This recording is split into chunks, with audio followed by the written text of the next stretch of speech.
I will never drop Yoruba nation because of somebody, because of anybody.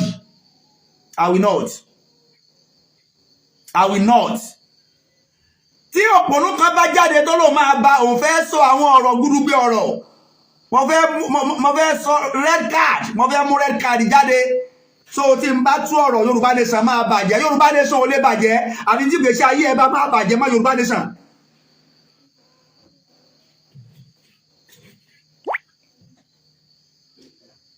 Téèyàn kan bá jáde tó ń threaten Yoruba nation. Téèyàn kan bá jáde tó ń threaten àwọn èèyàn lórí Yoruba nation pé mo fẹ́ sọ gúdúgbẹ̀ máa jábọ́ tí mo bá sọ ọ̀rọ̀ Yoruba nation máa bàjẹ́ àwọn èèyàn ò ní gbọ́ Yoruba nation mọ́. Ìwọ la yí ò ní gbọ́ mọ́. Kì í ṣe Yoruba nation. Ọ̀rọ̀ Yoruba nation ó ti kọjá ń táyé ọ̀fẹ́ gbọ́ mọ́ torí pé ojoojúmọ́ ni ìyà ń jẹ àwọn èèyàn. Kí la yí ọ̀fẹ́ gbọ́ mọ́? Ta ní sọ fún ẹ bẹ́ẹ̀? Ta ní sọ fún ẹ bá yóò ní gbọ́ Yoruba nation mọ́? Àwọn tí ń ṣe Yoruba nation láyé lè má gbọ́ mọ́ látara ìwà ìbàjẹ́ àti àwọn àṣìṣe tí àwọn èèyàn ṣe. Ìwà èèyàn sì nìyẹn. Ìwà èèyàn nìyẹn. Ìwà èèyàn nìyẹn. We are born to do mistake. We are born to make mistake. Ìwà èèyàn nìyẹn. So ẹni tó bá ṣe mistake lórí Yoruba nation, you are free to attack them. You are free to attack anybody. Tó bá ṣe mistake lórí Yoruba nation, ṣùgbọ́n don't attack Yoruba nation. That is my own. Ẹni ọba wà on his right sense kò ní attack Yoruba nation.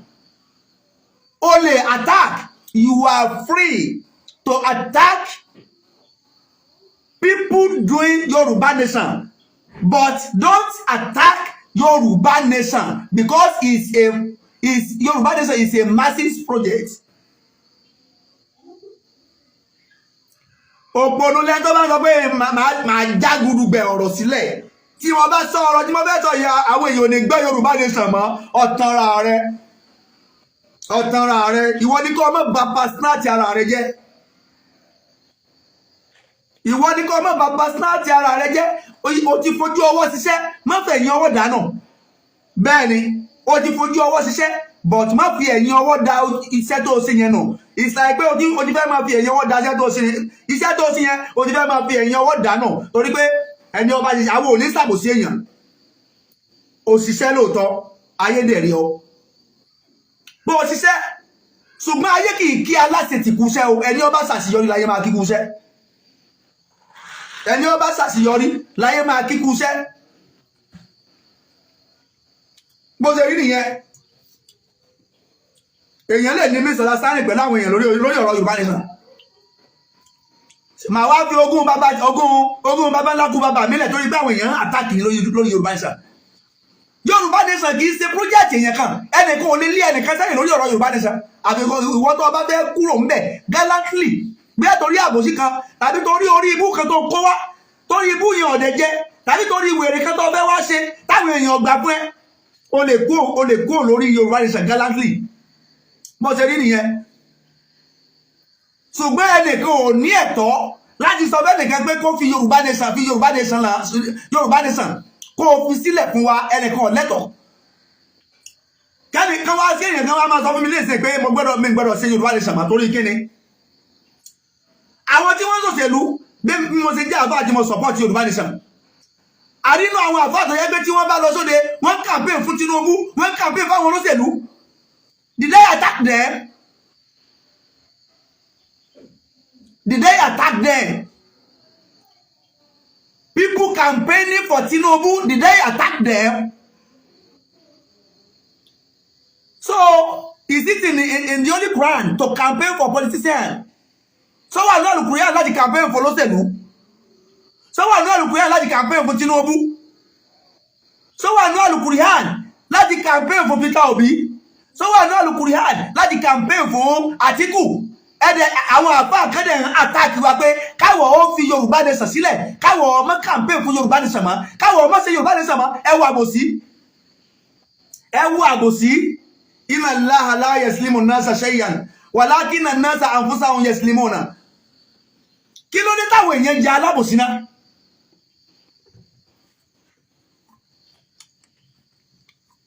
Kí ló dé táwọn èèyàn jẹ́ alábòsí náà?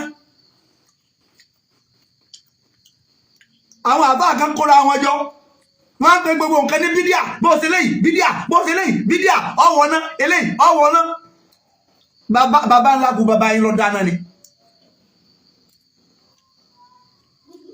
ẹlẹ́wàá tó pẹ̀lú àwọn ẹlẹ́bọ pé àwọn àfáà tí wọ́n ṣe Yorùbá nation yẹn wọ́n ń bá àwọn ẹlẹ́bọ ṣe ẹ̀yin ọ̀bẹ ẹlẹ́bọ ṣe ẹ̀yin tí gbogbo ẹ̀yin tẹ̀ olóṣèlú ṣé kò sí babaláwo nínú àwọn tẹ́jọ́ ṣe campaign ṣé kò sí babaláwo nínú àwọn tẹ́jọ́ ṣe campaign fún àwọn olóṣèlú ẹlànbá wọn pásítọ̀ ṣé kò sí pásítọ̀ nínú àwọn tẹ́jọ́ ṣe campaign fún àwọn olóṣèlú.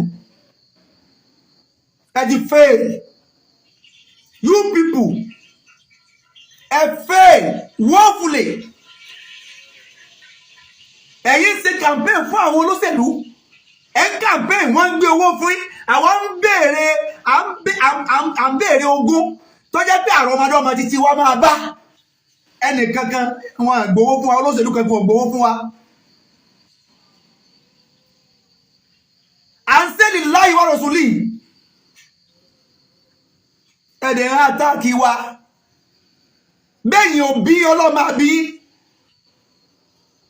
ẹ máa pe gbogbo nǹkan lẹ́bọ ẹbọ ni wọ́n á máa pín ná dẹ̀dẹ̀rìn gbá yín mú dẹ̀dẹ̀rìn ọgbà yín mú ó nìyẹn igbá mo fẹ́ fi mú mi yìí òpònú ọ̀pọ̀lọpọ̀ tí wọ́n bá wá sí ilé wa tí wọ́n bá igbá wọ́n á ní ẹlẹ́bọ làáfà yẹn ẹlẹ́bọ làáfà yẹn ẹ dákun ṣé igbá ó ti sọ ìyẹn di ẹlẹ́bọ.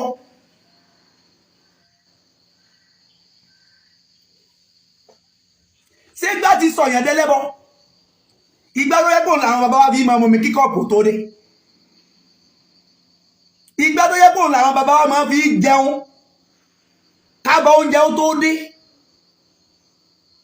ìgbà tó yẹ kó làwọn bàbá wa ni wọ́n fi máa mú ẹ̀kọ́ kí kọ́ọ̀pù tó dé àwọn òpònú gbogbo tí wọ́n pera wọn náà ní àfa àtẹ̀sí òye ẹni abágbá ńlé rẹ̀ wọ́n lè má délé ẹ̀ mọ̀ pé àfáà yẹn alọ́lé rẹ̀ abágbá ń bẹ̀ àfáà yẹn nígbà ńlé ẹlẹ́bọ ni ẹ wo òpònú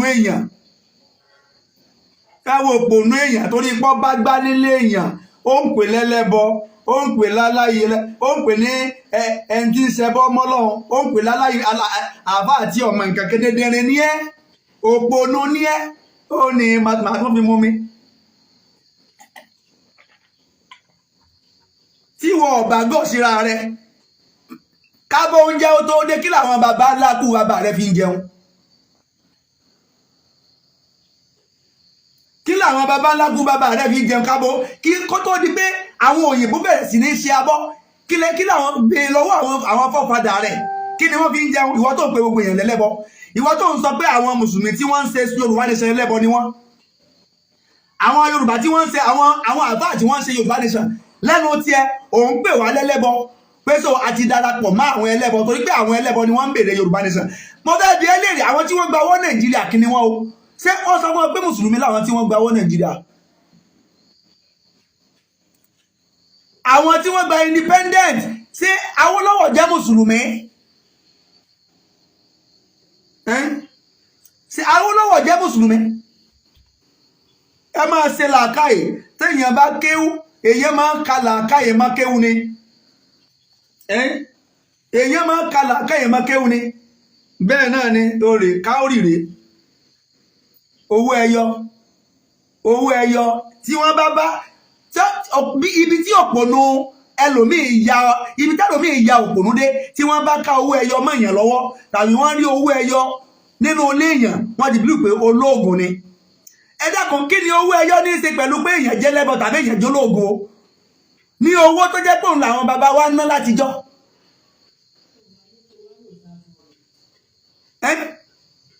owó tó jẹ́ pé òun làwọn bàbá wa ni wọ́n ná ní àtijọ́ òun lélẹ́yìí kódà mo lè fi ṣe tẹ̀sùn bá bóyá màá fi ṣe tẹ̀sùn bí gan tí màá máa fà á mọ́ sáásí bóyá màá fi owó ẹyọ yìí bóyá màá ní kí wọ́n bá mi fi ṣe tẹ́sùn bí kí n máa fà á torí mo owó àwọn nǹkan ìbílẹ̀ bàbá ńláku bàbá wa ni owó tí àwọn bàbá wa kọ́kọ́ ná káwọn òyìnbó tó dé ńlọ́wọ́ ẹyọ wà.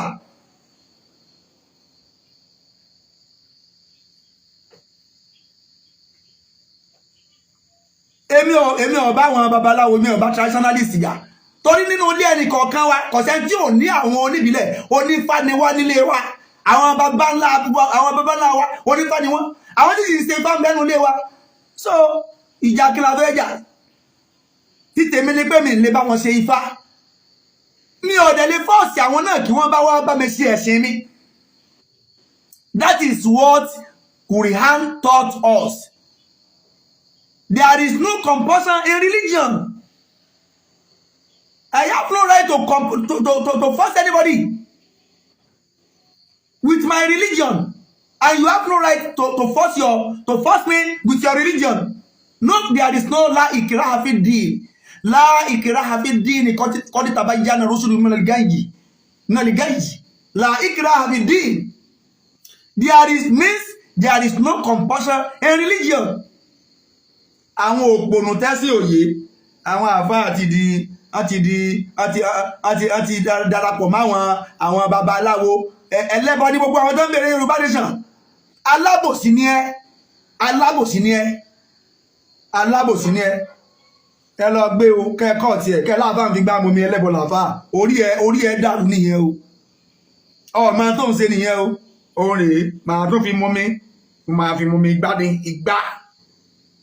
ìgbà torí ẹ bá yí tó ọmọ ìpìlẹ̀ rẹ torí ẹ bá yí tó ọmọ tó ń ṣe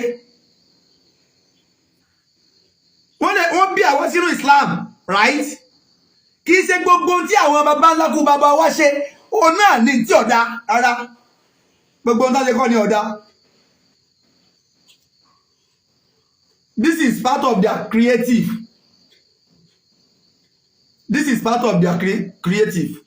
Nínú tí àwọn baba ńlá kú wa tí wọ́n ronú bóyá káwọn ò ṣe òun náà ní igbá ìmọ̀mi igbá ìjẹun ẹni abá ti wá rí gbá lọ́wọ́ rẹ̀ lénìí àtọ̀dẹ̀ lẹ́bọ̀ ẹ wo impression burúkú. Nigeria at 62 years of age nǹkan ṣe yín